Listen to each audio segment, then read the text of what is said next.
Rated X. Welcome to the Launchpad Podcast. Motherfucker!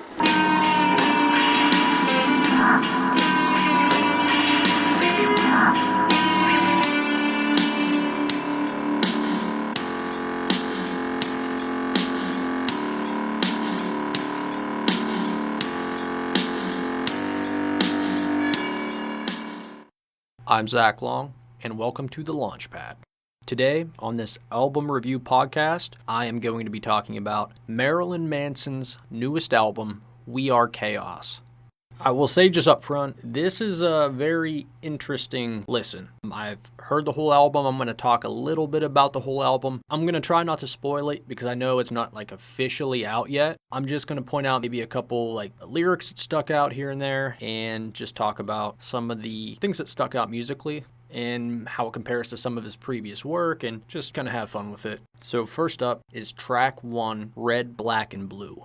Red, Black, and Blue is possibly the heaviest song on the album. I think it kicks the album off right. It was kind of like a good Born Villain vibe for me. It has some clever transitions that are dressed with some of Manson's cool lyrical parts, or mantras as I call them. I've heard this song probably about 4 or 5 times now, and I think that it's one that's grown on me the most. On first listen, I was like, yeah, it's a good song, but after a few more plays, I think it's gotten a lot better to me.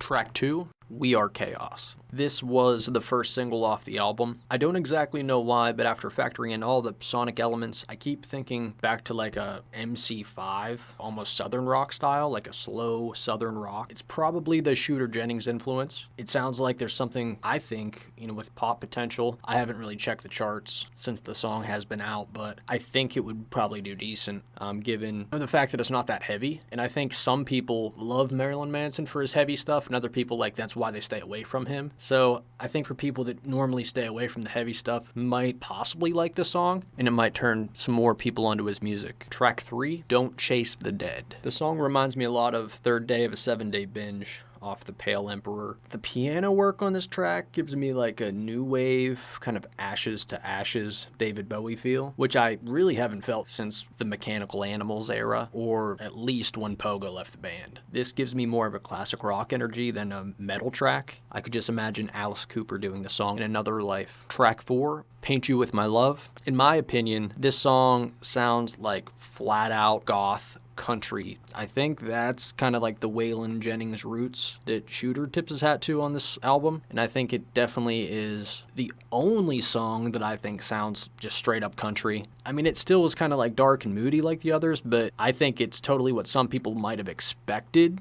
with him collaborating with Shooter, and I think it's also what other people may have feared, that his heavier work, I think they might not be as into it. I know for me, I did listen to it a few times, but it's just one that still, I think is probably, in my personal opinion, one of his worst songs. I just don't like Marilyn Manson doing country. Now, I don't like country normally. I imagine that's the problem. I would love to have somebody who likes country listen to this and hear them talk about it more than me, because maybe they would dig it. But to me, it's a 2 or 3 out of 10. I mean, there's a couple clever little lyrical parts and stuff, and nothing outright sounds horrendous, but I'm just not a fan of country tunes. The breakdown at the end saves it a bit for me because it kind of brings it back to rock, but the first 3.5 minutes were a tough listen, especially on the first time. Track 5, Halfway and One Step Forward. That phrase really got stuck in my head. So did the song. I think it sounds in a way to be the album's most poppiest moment. I don't mean that as a diss on the song or anything. It's just on first listen, this track was the first to kind of jump off the album as something that may catch the ear of the current mumble rap, trap music generation. With Manson basically being 30 years into his career almost, it's something that I don't think he's ever done before. I mean, I've listened to all his albums, pretty big fan, and it definitely is something that sounds new to me. In a weird way, it's almost like if it wasn't his voice on the track, I could listen to the instrumental and think it's almost like if Justin Timberlake grew balls or something. So I think that's kind of interesting. But I think it's poppy and almost like a new wave or synth element. The synth part is almost right out of a Eurythmics song, which I think is interesting considering that all those years ago, Manson covered their Sweet Dreams song and had the biggest hit of his career. So I think kind of an interesting track if you're a person who likes Manson when he's kind of diverse and branching out. I think this is definitely a shining example of that. But for somebody who wants this to sound like Antichrist Superstar, I think they're going to point to this song as one of the worst on the album. But it's definitely one of those cool like conversation points that you can have with people that have different opinions and like Manson for different reasons. But honestly, I'd be shocked if they didn't put this out as a single at some point. I think it has that catchiness to it. Track 6, Infinite Darkness. That lyrical part stuck out in my mind almost like a dark chanting of a voodoo spell or something. I don't know much about voodoo, just a little bit, so correct me if I'm wrong. But you really have like kick back to the Spooky Kids vibes of like Portrait of American Family and all that stuff, which I really like. This song definitely is in the running of one of the heaviest songs on the album. The dark grooves on this really stuck with me. And it's another song that like listening to it for 3-4 times, I definitely think this song is one that grew on me the most. I like Manson's harder music for sure, but on this album, I don't think just overall, just to cut to the chase, there's definitely a few hard songs, but I wouldn't call this like a really hardcore album. I think this is definitely overall just more rock than metal. But this song, if you like that dark, Spooky Kids, Antichrist Superstar, Hollywood, this track will probably be one of the highlights for you. Track 7, Perfume. This one I feel falls into a little bit more of a experimental territory. To give it a prior album comparison, I'd say it's a lot more of an eat me, drink me vibe. It's almost like if Manson joined the White Stripes or the Black Keys for a track. So I thought it was a pretty cool song. I think, for some people that like rockier Manson, it might fall into something they like a little more than others. But yeah, I thought it was a pretty good song. Track 8, Keep My Head Together. This one features probably the best guitar solo on the album. And in my point of view, it's probably the song's high point. The song really paints a picture of a Rolling Stones vibe to me. And I think that vibe was kind of hinted at the last 2 Manson records with Tyler Bates. I think it's a pretty cool track.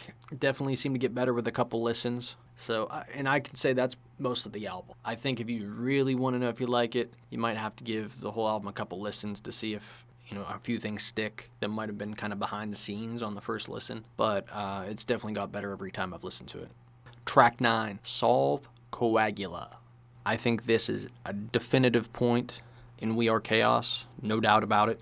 It's in the running for my favorite on the whole album. The song has a really droning mood and features the Cure-like groove. If you have liked his songs like Running to the Edge of the World or Lamb of God or Shadow in the Valley of Death, then you'll probably dig this one. And it seems to feature Manson's lyrics at their most open, as I've found on the whole album. And the final track, track 10, Broken Needle. It's a haunting atmosphere sonically. I think the guitar riff, it almost makes me think of like a graveyard or a conquered battlefield. This really brings me back to like a Man That You Fear mindset from Antichrist Superstar. Just that kind of like ultimate totality, kind of coming to the end of the path situation. It's like accepting mortality and coming to grips with being the fallible creature that mankind is. It's really a definitive statement that puts the cherry on the top of not just the record, but Manson's discography. It's like Manson's bowing out on a David Bowie Lazarus level, which is haunting all in itself. The piano work is something out of Leonard Skinner and just flexes creativity. This isn't just an album of Manson, resting on his laurels and going through the same motions as the old records. I think this song, Broken Needle, is him painting with an entirely new method. It's like my other favorite on the album. Final thoughts. It's amazing that this album was written and recorded pre-pandemic because the album contains a lot of references to sickness and chaos and loads of other relevant metaphors. This is a record that I think the Anthony Fantanos of the world will probably give like a 4 or 5, but for a longtime fan of his work, I could see this being like a middle-of-the-pile favorite when compared to the records of the past.